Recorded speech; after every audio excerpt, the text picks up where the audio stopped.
嗨，各位小伙伴，大家好，我是 Alan。那么今天 Alan 要跟大家聊聊为什么很多中国人离开了，而我们依然选择留在马来西亚。没有对错，只是选择。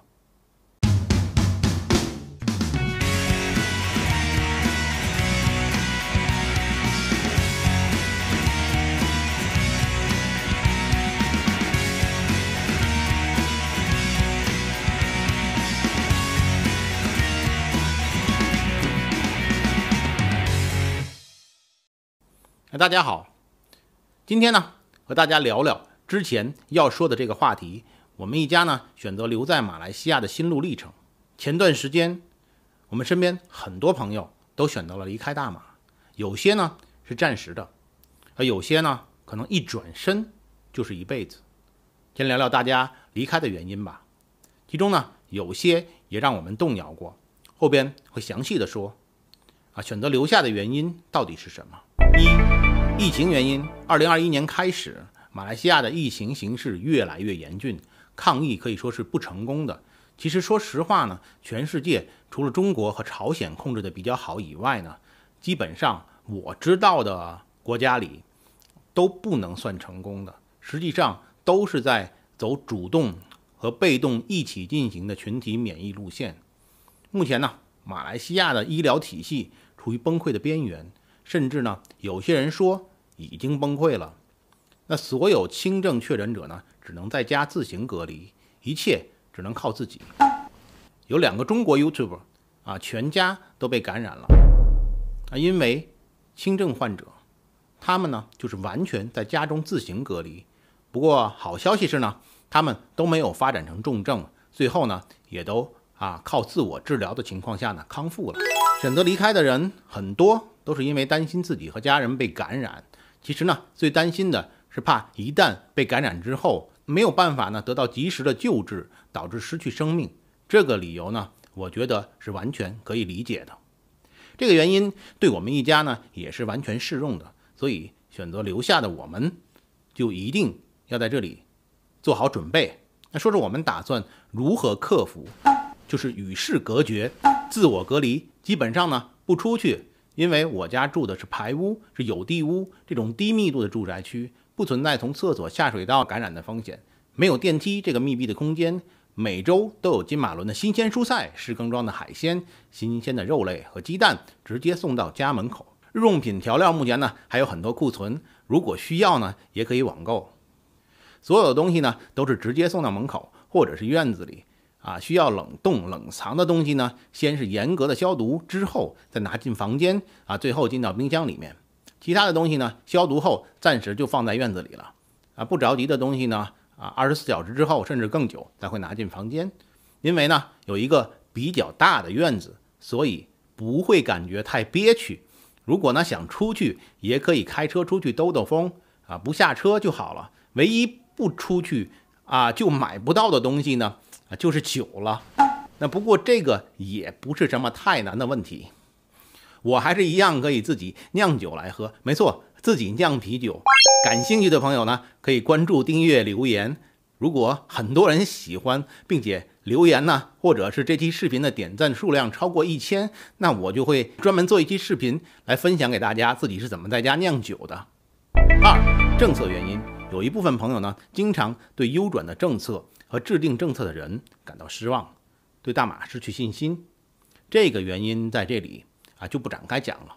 我觉得呢作为一个外国人，我还是没有资格评价。其实呢这几次爆发和 MCO 政策呢对我们一家呢真的没有什么太大的影响。我们期间呢也是一直按照各种 MCO 的要求，尽量的避免不必要的出行，属于是乖宝宝的那种类型。所以这一点呢对我们来说不是问题。认知不足。我有一部分中国朋友呢可能是办理第2家园不久就遇到了疫情刚开始还觉得在这边不错，可是当疫情一再爆发起来之后呢，很多问题也就暴露出来了。可能是之前被介绍的太美好，正所谓希望越大，失望就越大。所以呢，在这里我还是建议所有对马来西亚感兴趣的朋友呢，一定要有自己的判断和明确自己想要的是什么，不能接受的是什么，再以居住者的身份来沉淀的居住一段时间，至少1个月吧。然后呢，多翻翻我的影片，不同角度的参考一下。在影片下半部分的最后呢，关于为什么留下来的原因里我会更详细的说一下这个方面大家一定要看到最后哦，因为都是我的心里话。4. 生计问题。长时间停工的状态呢，让很多行业受到影响。很多朋友回到中国已经找到并且开展了他们新的工作或者是事业比如我的旅游业和摄影都是停工状态，没有收入的。与其在这边坐吃山空呢，不如回去中国另谋他路。这个原因对我也是适用的。目前正在积极的开展应对的办法，比如以前从来不做的这种商业修图，现在也是做的。但是放低身段不等于放下底线。那些发国难财或者是存在诚信问题的生意呢，我是绝对不会去碰的。至于是啥呢，我就不说了。我这个频道的收入呢，其实呢非常的微薄，1个月下来也就是一顿大餐的钱。本来我是打算呢，把前期的收入带着小朋友每个月都买了东西去捐给本地的孤儿院或者是养老院这样的地方。但是呢，疫情的严峻让我不想出门，等疫情好转之后吧，我还是会去做这件事情的。如果大家支持我这样做的话呢，请订阅、留言、关注、转发，这将对我呢有非常大的鼓励和帮助。我在这里呢也承诺，不管将来如何，只要频道有收入，我都会去做这件事如果将来呢真的有一天频道的收入高到可以养活我们一家人的时候呢依然会按照一定的比例去做这件事。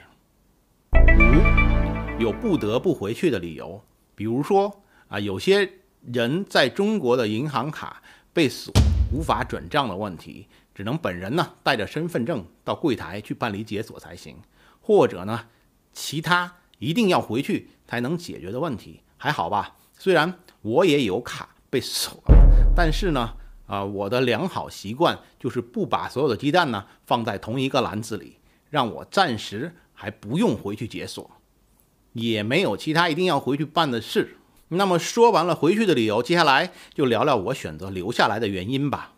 1. 回国之路也不是一帆风顺，错过了最好的时间点。现在回去之前呢，需要各种的检测，同时呢没有直飞的航班，只能先到一个城市，落地后呢直接隔离14天，回到天津呢又要再次隔离7天，也是14加7。说实话，一家3口长时间关在一个20-30平米的空间之内呢，估计他妈妈可能没事，但是我们爷俩会疯掉的。并且在飞机上这几个小时，因为是封闭的空间，其实感染的风险呢更高，尤其呢是小朋友没有打任何的疫苗同时呢也是给中国的防疫了增添麻烦。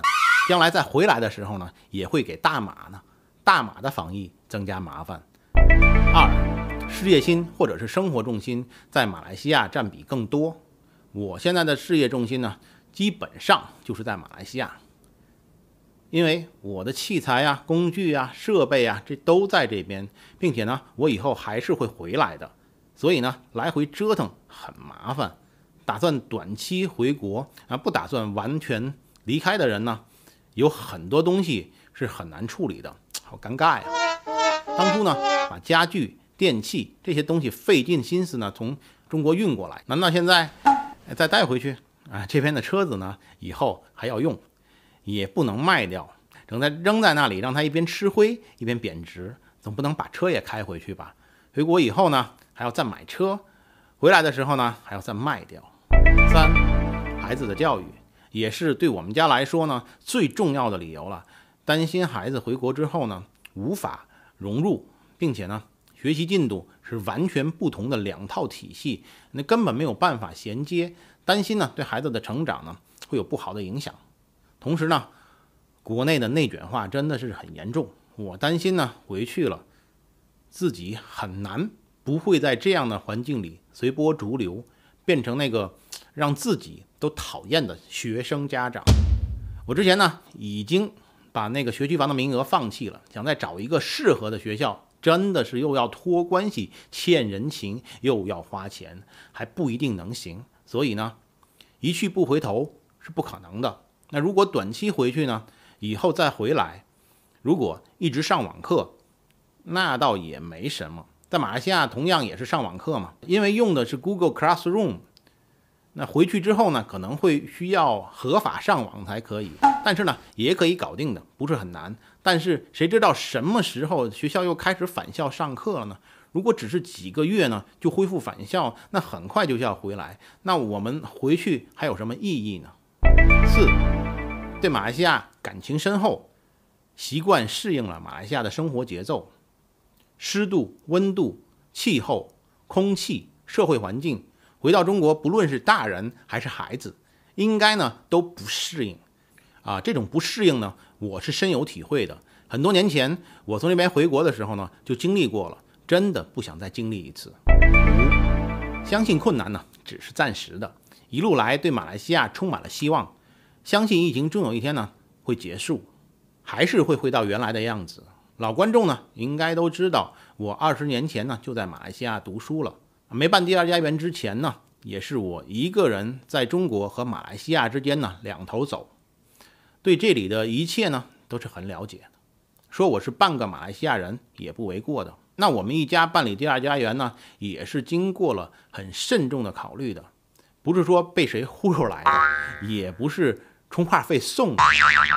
在马来西亚这几年生活的呢，也是非常的开心和幸福，生活的质量与之前在中国也是有不错的提高这些呢都是马来西亚带给我们的。虽然因为一个突如其来的疫情而改变，但是我坚信呢，这是暂时的，马来西亚一定会好起来的。不管如何呢，我们都会和马来西亚人民一起，最终战胜这场疫情。最后说个题外话，因为小朋友呢很快就要开学了，不会再占用我的时间来帮小朋友补习英文了，所以呢，在之后的一段时间里，艾伦会把更多的精力投入到频道中来，更新的频率呢也会提高，保证质量的前提下呢，尽量每周2更或者是3更，欢迎大家订阅，这样就不会错过了。以上呢就是本期视频的全部内容了，那么感谢大家，我们下次再见。